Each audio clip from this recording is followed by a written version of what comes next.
ज्या देशात लाखो विद्यार्थी स्पर्धा परीक्षा, पेपर लीक, भरती घोटाळे आणि जुनाट मूल्यमापन पद्धतींमुळे निराश होत आहेत, त्याच देशात एक 19 वर्षाचा तरुण स्वतःच्या कौशल्याच्या जोरावर सायबर सुरक्षेतील त्रुटी ओळखतो आणि देशातील सर्वोच्च तंत्रज्ञान संस्थांपैकी एका संस्थेत स्थान मिळवतो.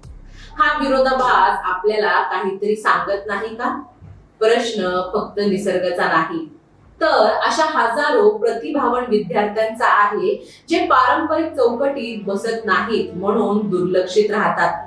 जर शिक्षण व्यवस्था, धोरणकर्ते आणि मुख्यतः शिक्षण मंत्र्यांनी या बदलत्या वास्तवातून शिकून स्वतःला विकसित केले नाही, तर पेपर लीक झाल्यावर राजकीय जबाबदारी झटकण्याची, राजीनामा देण्याची आणि विद्यार्थ्यांच्या भविष्याशी खेळणारी ही परंपरा पुढेही अशी सुरू राहणार का?